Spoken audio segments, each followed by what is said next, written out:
नमस्कार दोस्तों, स्वागत है आपका फिर से सीएससी एजुकेशन में। आज है 25 सितंबर और 25 सितंबर के इम्पोर्टेंट क्वेश्चंस हम इस वीडियो में कवर करेंगे। चलिए देखते हैं।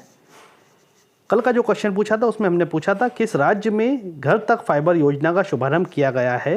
मतलब फाइबर ऑप्टिक जो होता है जिससे इंटरनेट की स्पीड बढ़ जाती है, ऐसी सुविधा के लिए घर तक, हर एक घर तक पहुँचाने के लिए ये योजना जारी की है प्रधानमंत्री ने। और इसका सही आंसर है बिहार में। आप लोगों ने सही आंसर बताया था, बिहार में इसका शुभारंभ किया है। और बिहार में लगभग 45,000 से ज़्यादा गांव है, वहां पर ये योजना पहुंचाने का लक्ष्य किया है 1000 दिनों में। आज का पहला क्वेश्चन है, निम्न में से किस देश ने भारत समेत 3 देशों की यात्रा पर प्रतिबंध लगा दिया है। ऑप्शन है सऊदी अरब, बांग्लादेश, जापान या फिर श्रीलंका। सही आंसर है सऊदी अरेबिया है। सऊदी अरेबिया ने भारत समेत 3 देशों की यात्रा पर पूरी तरह प्रतिबंध लगा दिया है, जिसमें अंदर आने वाली या फिर बाहर जाने वाली कोई सुविधा नहीं रहेगी, जिसमें मतलब ना कोई आ सकता है ना जा सकता है। और यह कारण है कोरोना वायरस के कारण, क्योंकि इन देशों में जो आते हैं, भारत, ब्राज़ील और अर्जेंटीना, यहाँ पे आए दिन कोरोना का जो संक्रमण है वो बढ़ता ही जा रहा है। और आप भी देख रहे हैं कि हमारे भारत में कंट्रोल में नहीं आ रहा है। इसी कारण सऊदी अरेबिया ने अभी यह डिसीजन लिया है। दूसरा क्वेश्चन है, हाल ही में किस रेल राज्य मंत्री का 65 वर्ष की उम्र में कोरोना के कारण निधन हो गया। ऑप्शन है हरदीप सिंह पुरी, राजीव गौबा, सुरेश अंगड़ी या फिर मनोज सिन्हा। सही आंसर है सुरेश अंगड़ी। ये रेल राज्य मंत्री रह चुके हैं कर्नाटक के, और इनकी अभी 65 वर्ष की उम्र में इनका निधन हो गया कोरोना के कारण। ये बेलगाम सीट से लगभग 4 बार लोकसभा सांसद बने हैं, 2004, 2009, 2014 और 2019 में। आज अभी हाल ही में इनका निधन हो गया।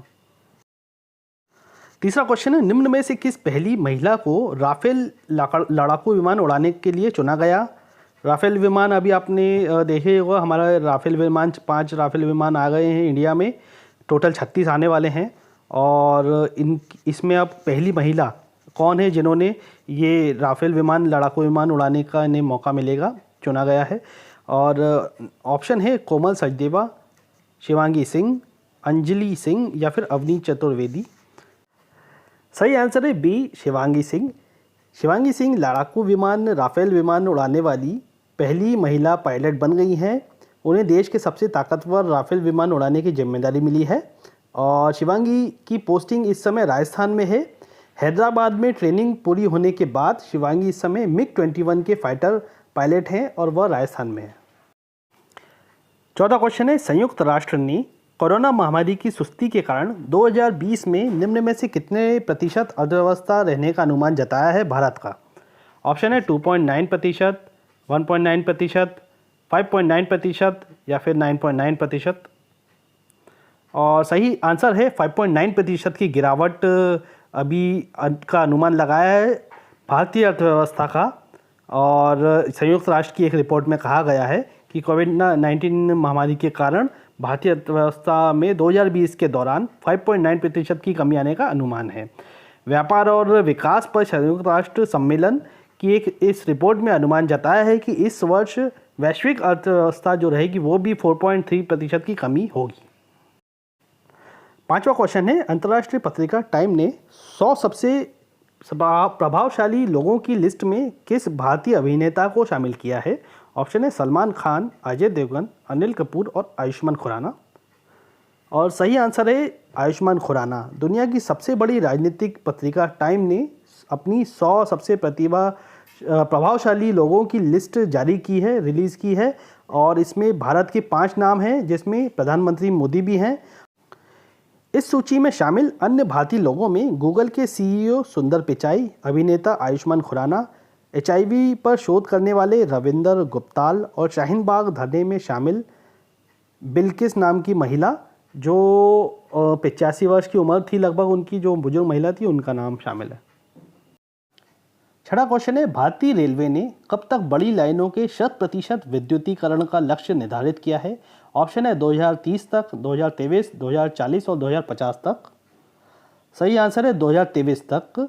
जो बड़ी लाइनें हैं उनके मार्गों पर 100% विद्युतीकरण करने की योजना है और इस वर्ष 1 अप्रैल तक कुल 63,631 किलोमीटर रेल मार्गों में लगभग 63% बड़ी लाइनों का विद्युतीकरण किया जा चुका है।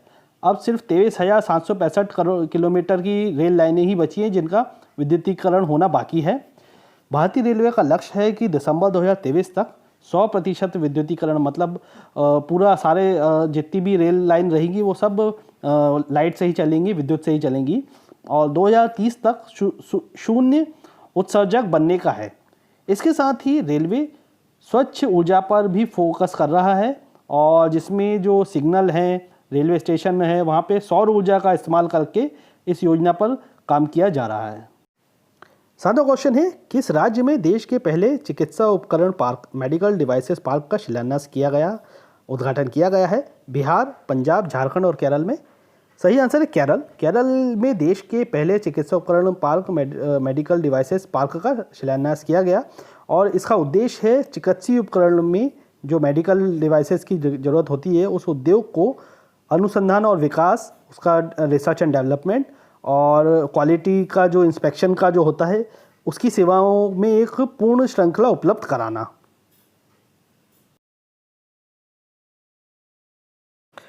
8वां क्वेश्चन है, हाल ही में किस मशहूर शेफ ने किचन्स ऑफ ग्रेटिट्यूड टाइटल पुस्तक लिखी है? ऑप्शन है विकास खन्ना, राकेश सेठी, संजीव कपूर और जसपाल इंदर सिंह कालरा।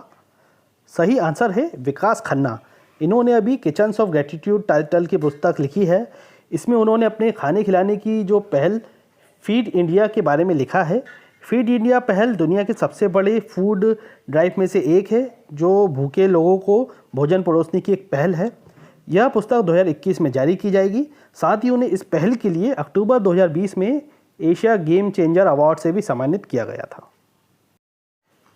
9वां क्वेश्चन है, विश्व समुद्री दिवस 2020 वर्ल्ड मैरीटाइम डे का थीम क्या है? ऑप्शन है समुद्री समुदाय में महिलाओं को सशक्त बनाना, सतत ग्रह के लिए सतत शिपिंग, जहाज़ों, बंदरगाहों एवं लोगों को जोड़ना, और समुद्री सुरक्षा एवं समुद्री वातावरण की सुरक्षा।